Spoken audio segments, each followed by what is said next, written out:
So the Shaila that David Melch asked was either there was a Godish of Sa'irim that was hiding, that was concealing something inside. David's men blew it up, burnt it down.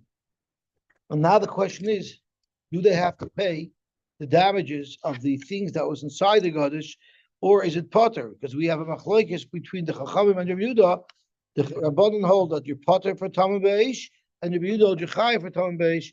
And what David Melch wanted to know is what is the halal. That was one option of what happened.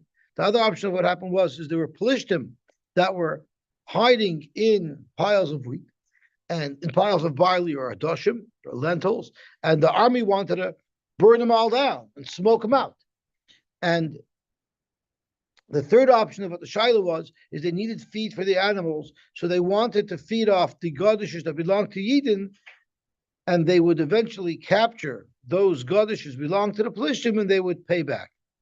So whether or not what the psak was l'gabe tamim beish, we don't know. But the psak l'gabe the other shalos was asher lahatzol atzmoy b'mamin chavei, right? But a melech is allowed to do anything. A melech is paired together. But David refused to accept that heter of being a king. He only wanted to do what everybody else would do, and it was the same thing with allowing his men to use the godish, to eat the godish of the yid, to pay back with what they would capture later on, because the Gemara brought a pasuk that someone who steals and returns is still considered a thief.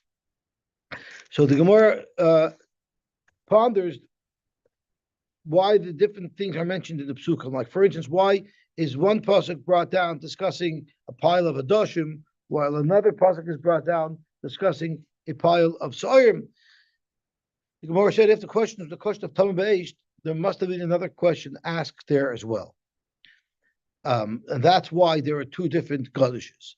So we didn't quite get to the Mishnah in the morning shir. That's why I'm going back a little bit. So I'm going to go back to 3 lines from the top on Daf Samach Aleph Amud Aleph. Bishlam, if you learn the shaila is either whether you could be matzal atzam with a moment chaveroi, or whether or not you could take for the animals now and pay back later. Even though the psak was brought back that a king is allowed to, David didn't want to drink that water, meaning he didn't want to accept that opportunity. Amar kivan surah, since for the common person it's also to do, loy nichali, I don't want to take a special allowance because I'm a king. So it makes sense why he rejected the psak. They're just telling him what we paskin, either like Rabbi Yehuda or the Rabbanan. My loy ava David l'shtoisam. What does it mean David refused the psak? Can't refuse. It's not like he was given a kula and he could refuse it. Teretz is means the loy amrinu mishmayu. When he said over the psak, he didn't quote them. Why didn't he quote them? Because they wrongfully risked their life to deliver this psak. Amar, he said, "Kachnu kublani mi bezdina shel Shmuel haramosi kol hamoiser at k'may lamus al divrei Torah." If someone is going to give his life up for divrei Torah in a way where it was inappropriate, where he was not supposed to, ein oimrim divrei dvar halacha b'shmoi. You don't say dvar halacha b'shmoi. I mentioned yesterday, I think from the Ben Yoyada, that we know that when someone says Torah, one of his chusim is that not only does he have the Torah in Olam Haba, but he also remains in Olam Hazeh for the Torah, because the Gemara tells us that Svasoisav Doivish Bekever. We don't know exactly what that means, but the simple translation of those words are: if someone says over his Torah in this world, his lips literally move, and he speaks the Torah himself, which means he still retains a presence in Olam Hazeh. Somebody who doesn't respect his presence in Olam Hazeh, he takes risks on his life that are inappropriate, so he's not zoicha to the size of doivish bekever, and therefore in oimrim dvar halacha b'shmoi. And it says vayasach oisam l'Hashem, he poured them out to Hashem. I'm sorry. I guess in getting across the battlefield, they were in battle. So in getting across the battlefield to deliver the psak, they took certain risks that they shouldn't have. They should have said, "Sorry, we don't have a psak for you," or they shouldn't have come back if it was dangerous. He poured him out to Hashem. He gave it to the Eibishter. What does that mean? He took a loss. Just like the soldiers in Gaza, they can't properly bomb Hamas because Biden restrains them. David didn't let him bomb those Godishes because he didn't want to damage the Godishes of Klal Yisrael. If it was just a psak of Tamim Beish, my Yosy, what does it mean he poured him to Hashem? Dr. Gemara, Damrinu Mishma de Gemara. He said over the psak in the name of the Gemara in general, but not directly giving credit to the person who asked the Shiloh. Oh, thank you so much. Oh, Kaveh El Hashem. Thank you so much. Here, I have that push over here. Okay.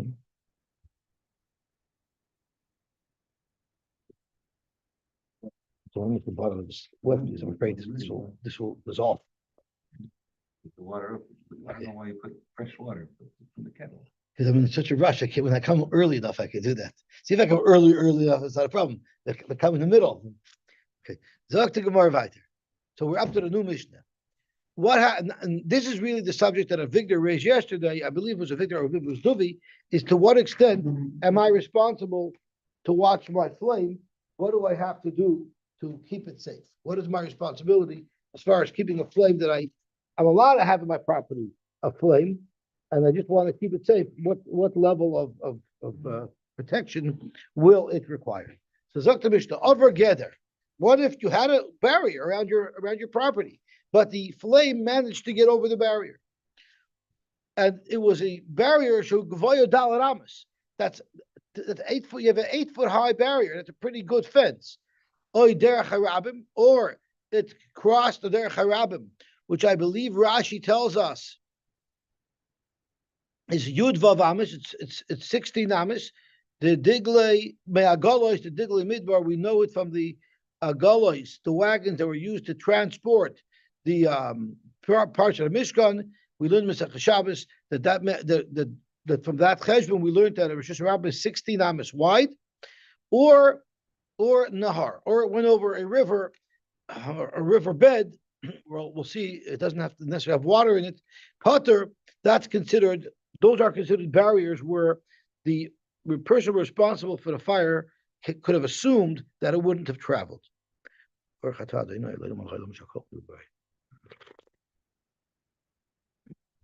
Shmak.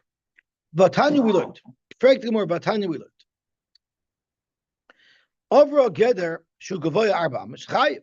If it passes over a geder, that's 4 amish chayiv, which is a direct contradiction to our Mishnah. Omar Papa, it all depends from what direction you're coming. Tana didan kachoshav milamayla lamata. He's starting from a really tall fence, and he's discussing at what point that fence is no longer tall enough. So sheish amish will be potter, chomish amish will be potter, ad arba amish, until 4 amish it will be potter, ad v'chlal. In other words, if the fence is 4 amish high, that's enough of a barrier and it will be potter. However, Tana Bara, the brisa that you quoted, milamata l'mayla kachoshav, he's counting from chiv to ptur. So if you only have a barrier that's 2 amish, you'll be chayiv. If you up it to 3 amos, you'll still be chayiv. Shloish amos chayiv. Ad arba amos chayiv up until 4 amos v'loyad b'chlal would be chayiv. But if it's exactly 4 amos, of course that brayso agrees to our Mishnah that that's an adequate barrier. Amarava dalat amos shamru de potter. That we said that if a barrier is 4 amos high, it's potter. Afilu b'stei koitim. It's even in a field of thorns. What does that mean? So Rashi, afilu hoysha soda shakofetzes haor me'al geder melea koitim shenoyach ha'esh levayir l'dalig potter. So koitim is kindling wood. They tend to catch fire quite easily, even if the victimized field, right? Hoysha soda shakofetzes lisham. Even the victimized field was a field that could easily get ignited, it's still enough to have a barrier of 4 amos. Omar Papa umisvas. Omar Papa umisvas koitzim ulamayla amos. The 4 amos doesn't just mean 4 amos from the ground. It has to be 4 amish higher than anything that could possibly be damaged.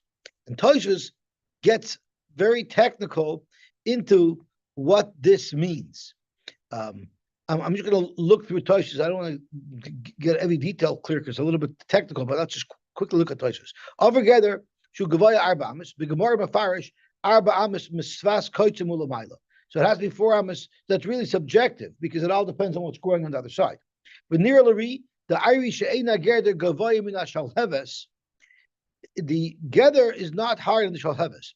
So when we're talking about a fence, your flames could shoot up 30 feet into the sky. You don't have to have your fence to be that high. If it was even higher than a Shalheves, my kamiflig, the Gemara is soon going to discuss a machlokes ben kailachas l'nechvefes, different configurations of flame. It doesn't make a difference what type of flame it was. If your wall is much higher than the flame cannot get across the wall. Once the barrier is higher than the flame, it can't penetrate. So there's no concern no matter what style of flame it is. We're speaking about a flame that might be shooting up very high into the sky. You don't have to have the barrier as high as that. Like every bonfire, there's the wood, but the flames will extend much higher into the air. The wall has to be at least above the level of the wood that's burning, higher than the level of fuel that's burning, but not higher than the actual flames. Gas tank that explodes. Yeah, we're not talking about gas. I wonder how gas would work over here, because gas probably is much more volatile. If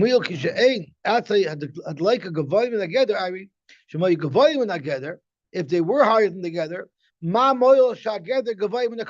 imagine if the source of the ignition, if your bonfire was higher than the wall, even if your wall was higher than the victimized field, some wood could fall off the flame and go over the wall and light it on fire anyway. It's like the fire is on together and it can easily fall in.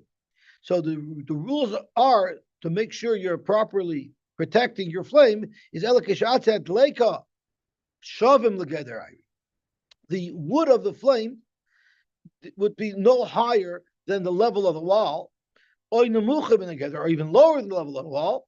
And on the other side of the wall is at least 4 amish higher than anything that could be ignited. Void near. Yes, you are responsible. That's the whole point. You have to protect the things that are on the other side of the wall from being ignited. Void near the Gavoid al Ramis Katani. Maybe it's not going on the victimized.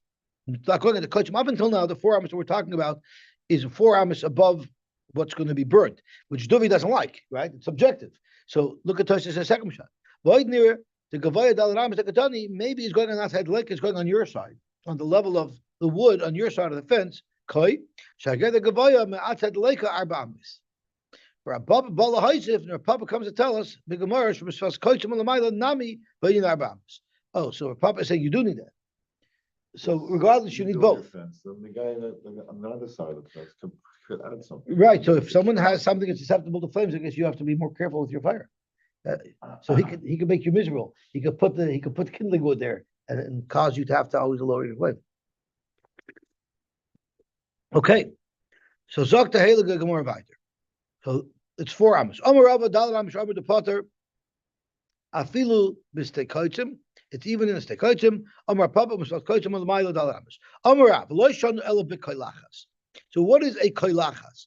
It's a type of flame. Rashid Eish shakeleach mitamer va'ila l'mayla. So it means to me, I understand as meaning a flame that goes straight up. It's not a blowing flame. It's a flame that's straight up. So it's not as susceptible to spreading. If the article says differently, please correct me.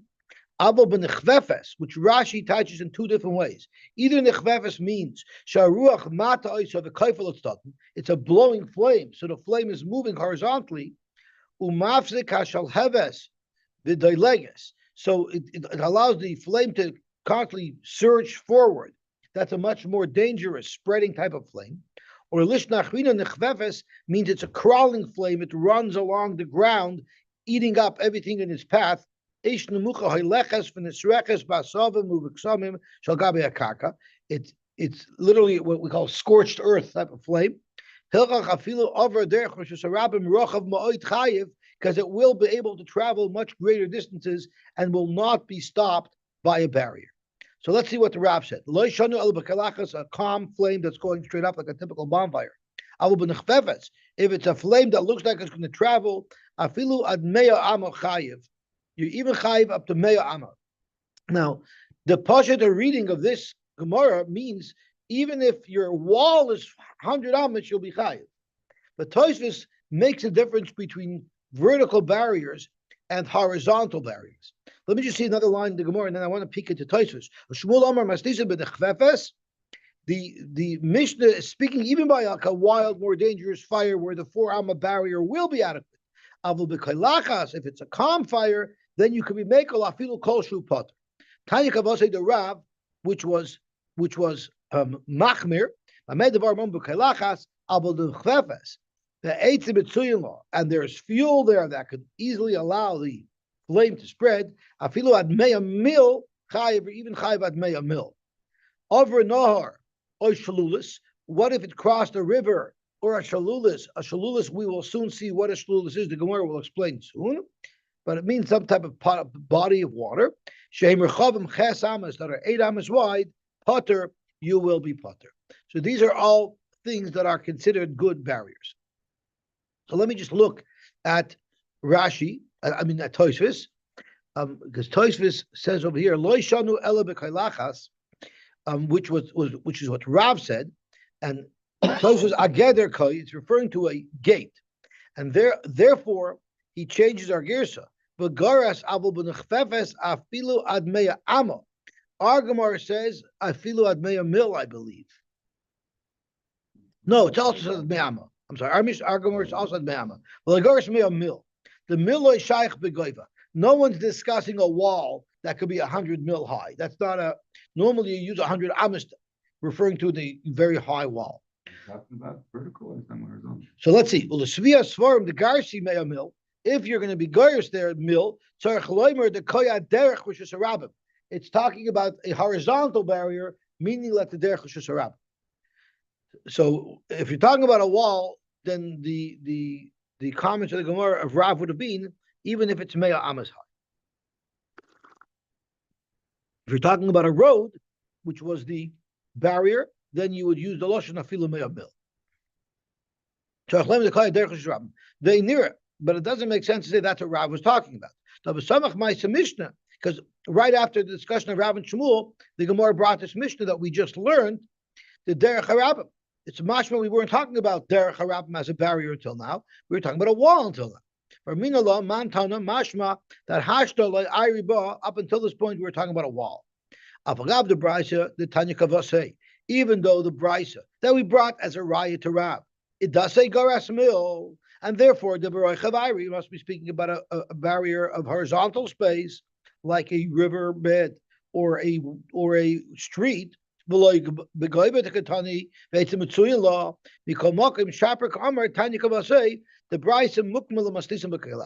the main point that we're trying to prove in the Brisa is that the type of flame that can have a proper shmira is a kailachas. But a nechfefes is a much more dangerous type of flame, and that is not really a way to watch. The best way to watch that is with a fire extinguisher and put it out. Okay, gewaltig. Zog the heilige Gemara.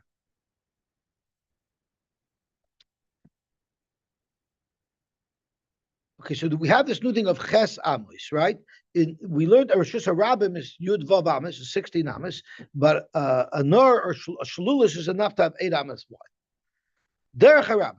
Man Tana, who is the Tana that says Derech HaRabim is a proper barrier? Amar Rabba, Rabbi Eliezer, the Tanya, the Tnan, Rabbi Eliezer, Sheish Esrei Amos Kederech Rosh Hashanah is going to be potter. That's a barrier. I guess there's nothing flammable on the road.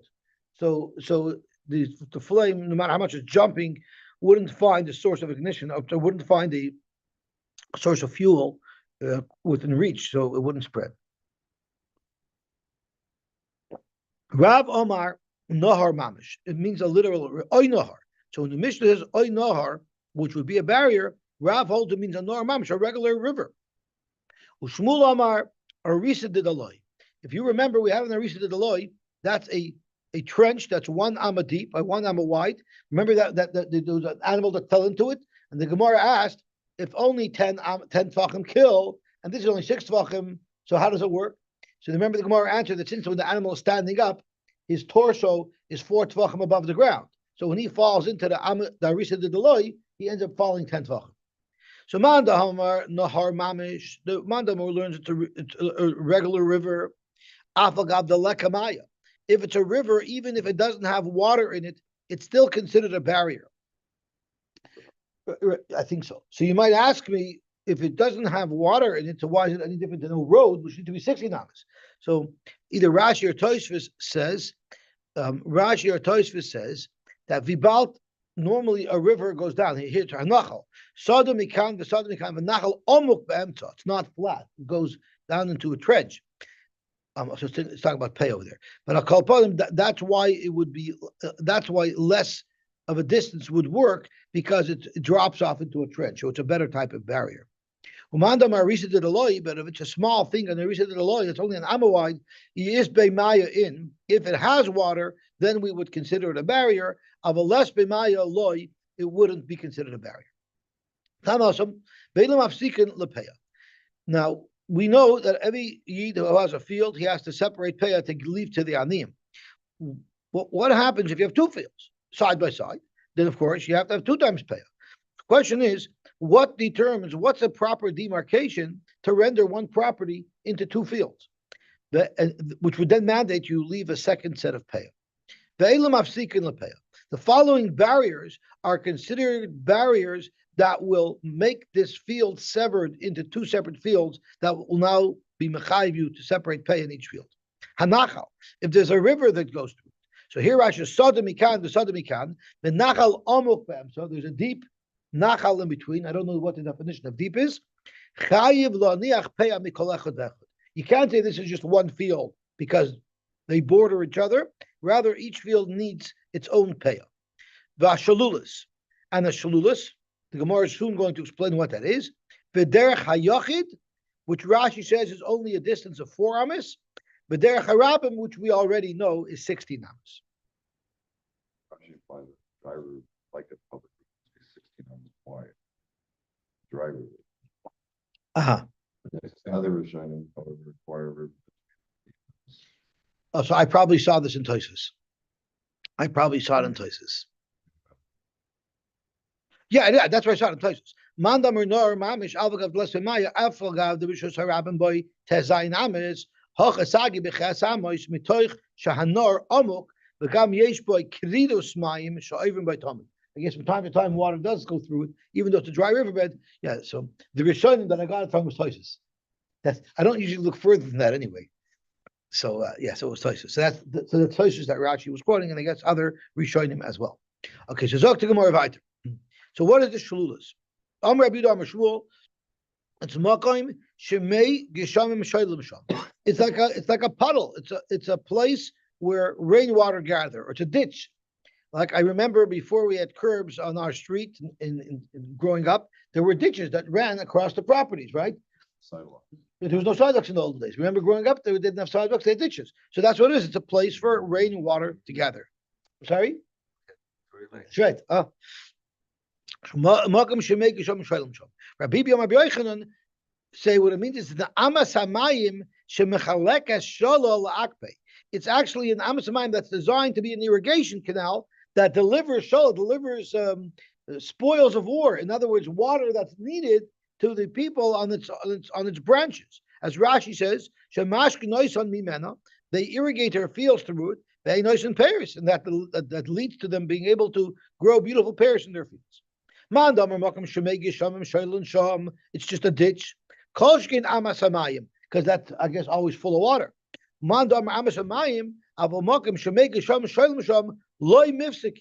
That would not be considered a proper barrier to stop fire from traveling across. So the Gemara on the base, the Hanu Bagi the Ira Mikri. That's not even called a separation. That's the normal formations of land. There's hills. There's trenches. It's the normal It's the normal state of land, and that's not called a barrier, and therefore it wouldn't be mafsik. But if there's a dug trench that has water in it, that's a different story. That would be a barrier. It is because it could travel on the earth, or well, it's bigger. Well, what we're discussing now is not related to fire; it's related to peo, right? So if you have that separation, it would be considered a separate field for peo. Zok the Heilige Mishnah. Hamadlich b'soich shaloi. You're lighting a fire in your own property. You're allowed to light in your own property. You're making a barbecue. You need fire for whatever reason. Ad kamo tabar hadleika. How far do you have to be from your barrier? So Rebbe Eliezer ben Azariah Omer, you look at it as if it's in the center of a base core. So let's see how Rashi explains this.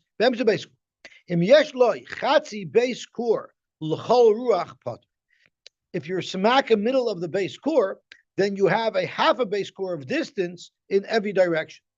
That's when you'll be potter. Uvekoilachas, we're talking about a flame that's koilachas, shadilga that jumps. Uchadu kimna. I'm sorry, the koilachas is not so aggressive. If it's one of these aggressive flames, which we saw in the Mabelis. So by a normal field, if you're a half a base core from the edge of your field, you're going to be okay. You don't need so much. It's enough to have 16 amos in every direction. Rabbi Kiva Omer, 50 you need 50 amos in each direction. Rabbi Shimon Omer, there's no rules. Shalem Yishalem Hamaver Sabeira Hakoil Fiat Leika, which Rashi says, Kosol Kadai the Chachik Omar Hakol Yishalem. No matter what, no matter when, you will have to pay, regardless. Kol Kamish Edlik Ben Rachik Ben Karv. It doesn't matter how far you are away, you are chayiv no matter what. So it seems like Rabbi Shimon does not subscribe to any type of limitations in where you're allowed to make a fire and where not. You're always going to be b'chuy. Frank the Gemara will show you that Rabbi Shimon does subscribe to certain rules. But let's later, Rabbi Shimon, shiura b'dleika. Does Rabbi Shimon not agree that there are certain shiurim which would actually allow me to make a fire? But none we learned. Now we're speaking about zoning laws and city bylaws. In the olden days, it was often where there was a duplex. People who live in LA know what a duplex is. And one family lived on the main level, and one family lived on the upper level.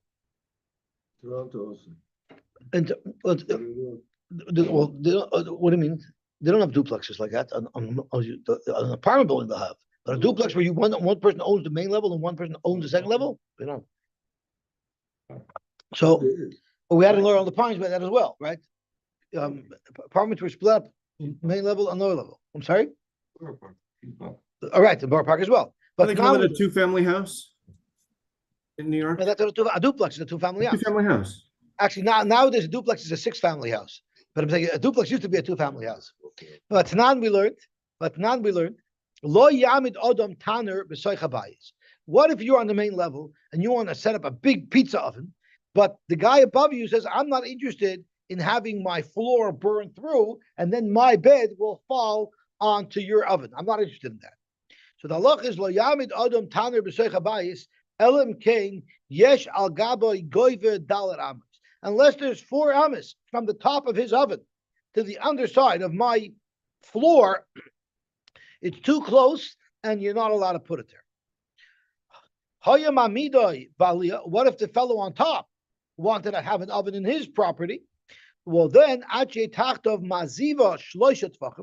has to have 3 tvachim, which is like 18 inches of fireproof material, of maziva, which would mean you need a very thick layer of fireproofing underneath, because again, the fellow underneath doesn't need you to burn a hole in his ceiling.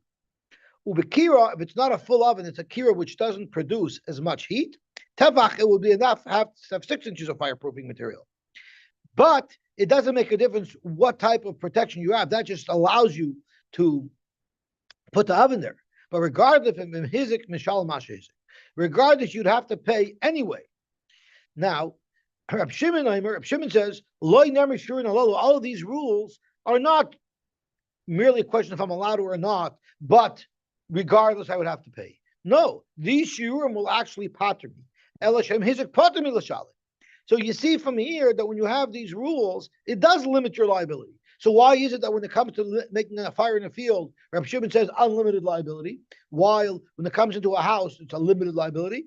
Amar Nachman, Amar Rabbi Baravua, Hakoil if he goyvad leika. Really, it depends on what type of flame it will be and whether or not it will be controlled or not. And therefore, the field too is more concerned. In an oven where it's very contained, it's a different story. Amar Rabbi Yosef, Amar Rabbi Yehuda, Amar Shmuel, Halachic Rabbi Shimon, V'chein Amar Rabbi Nachman, Amar Shmuel, Halachic Rabbi Shimon. So now the question is, what does it mean lo yamid adam taner b'soich habayis? Who's going to stop you? Zokt Rashi, you know who's going to stop you? Lo yamid b'nei ha'ir ma'akvin alav. There's actually bylaws, and the city can stop you from doing that. Shaloi tevayir eish b'tikra. However, Tosfos doesn't learn that way. Tosfos learns lo yamid adam taner b'soich beisoi sheyochel la'akav alav bal ha'aliyah. It's not, there's no city law. There was no city laws there that bylaws that were enforced. This was already a choshen mishpat, private choshen mishpat issue between the owner of the upper level and the lower level. That would be the law. And then the balabais ma'akiv. Well, the country is pirish. The other one, the city could stop because maybe it'll cause a fire and everybody will have to deal with it. I like Rashi's chat. It's similar to the other halachas discussed over there, which were municipal issues.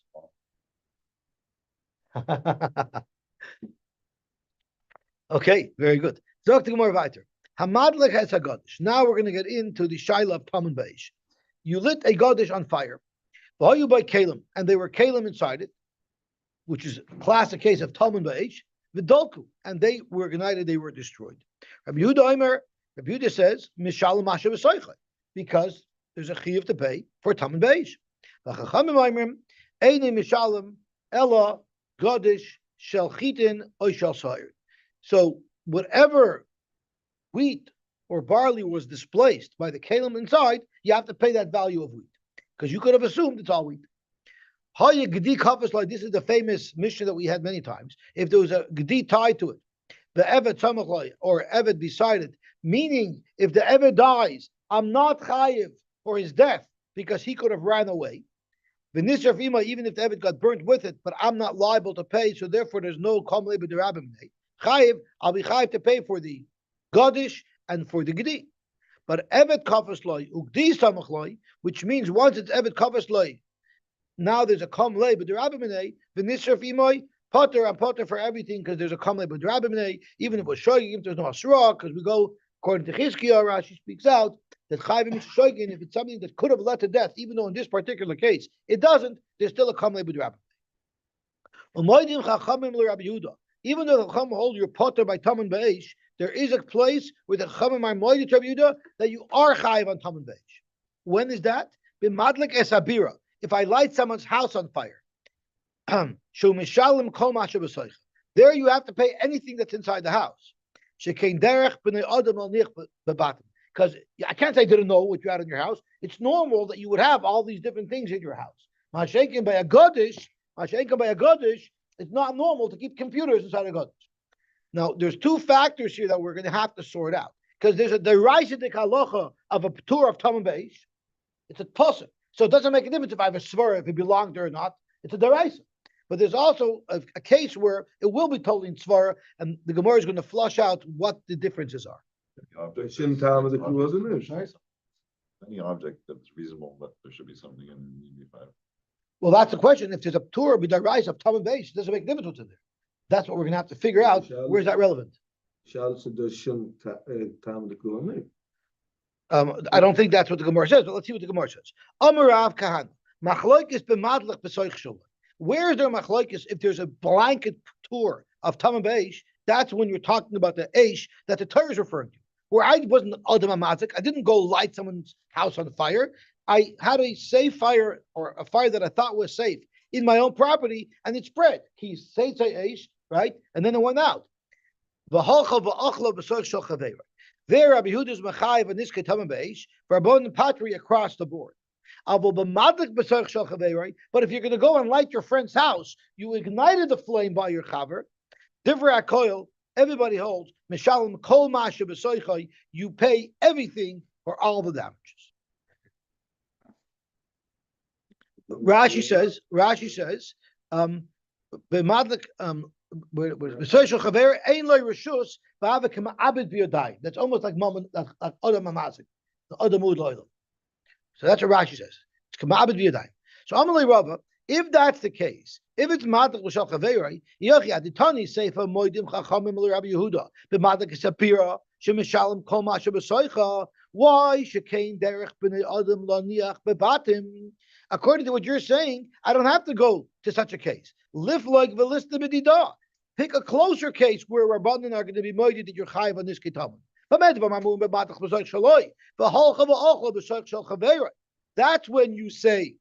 when you say there's a blanket tour of Taman Beis. If you light in your friend's property, even if it wasn't a bira, I went and lit up a godish in my friend's property. Their divrei hakoil mishalem kol ma'ashoyu b'soichoi, even though it's not something that's relevant, something that belongs in a pile. Why did the Mishnah have to reach so far that if you light someone's house, then you have to pay for everything that's normal to be in that house? Pick a greater case. Pick a case which b'soich shel chavera, you lit his godish, you're chai for everything. Elamai, maybe there'll be a tour of Taman Beis there as well. In fact, there's two separate things happening here. There's two separate machloikis in between the Chacham and Rabbi Yehuda. Kligi b'madlik b'soich shaloi. They're arguing by the classic case of Taman, where you lit a fire in your own property. And it spread. There, Rabbi Yehuda mechayiv Taman Beis. Rabban Zavi loy mechayiv. Period. There's no chiyuv whatsoever for anything, whether it belongs there or not, because there's a gzeres akosov. And then we have a logic machlokes, a svara machlokes, upligi nami b'madlik b'shel chaverai. When I light a fire in my friend's property, where I'm a abed biyodai. Rabbi Yehuda savar mishalom kol masha b'soichai v'afilu arniki. Rabbi Yehuda, I pay for everything, even if it's something that didn't belong there. I'm a chai for everything. Rabban Savri, Kalim Shadakin Lahatim Begodish. We're talking about a Godish. If I lit up a Godish in my friend's property, I'm only liable for things that should have belonged inside a Godish. For instance, go ahead, Moirigan is a type of beam that they use to thresh with. Uchlei Bakar, things they use for the cattle. These are things that would be hidden. It's normal that a person would hide them inside a Godish. Who do Mishalim? But Kalim Shadakin Lahatim Begodish. But watches and computers, if it was in a Godish, even if I burnt it down, loy mishal. And Rashi says, correct. V'tarti pligi b'madlik b'soich shaloi. Upati rabbanon afilu kelim shedakan lahatim begodish. The rabbanon hold that the gzeres hakosav of Taman Beis patters you even if these kelim belong there. The gzeres hakosavu, the Taman Beis patter. Rabbi Yehuda mechayiv atam.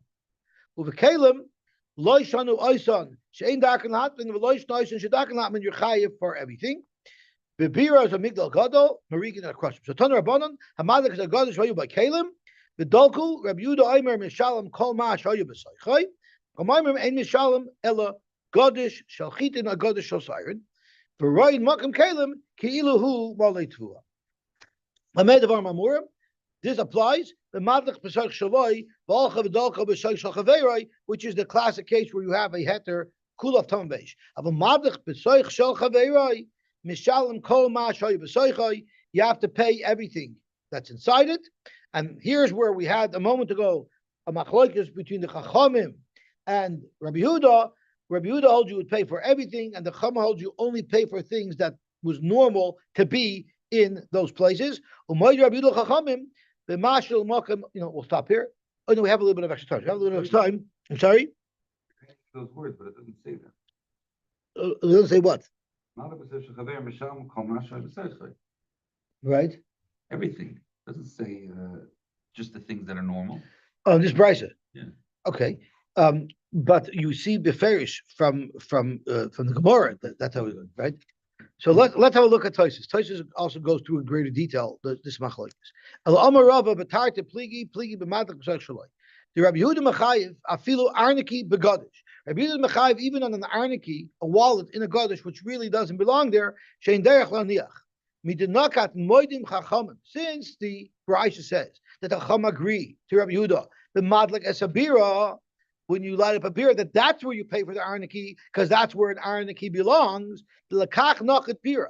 Why did the Mishnah say that he's only moida in a bira? Why didn't he say that the Rabbanan are moida to Rabbi Yehuda, that you'll pay for arniki if I lit your goddess in your property? Because there he's not moida. So you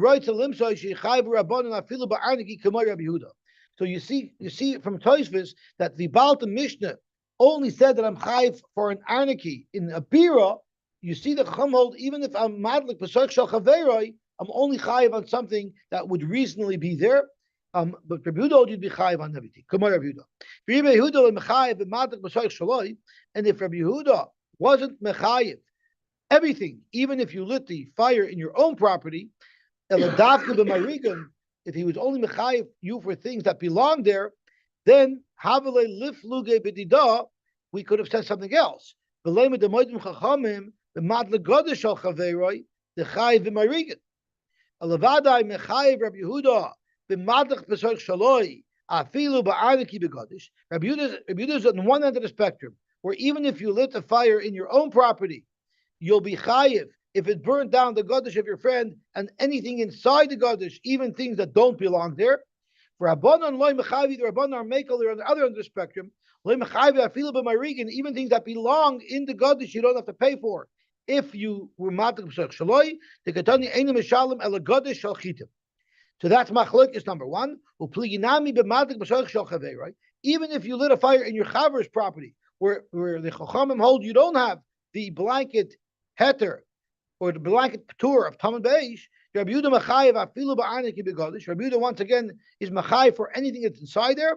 Rabbanan loy mechayev el b'marigan shel chaveroi shedaker lanich b'godesh. You're only mechuyev for things that it made sense that it would have been in the godesh.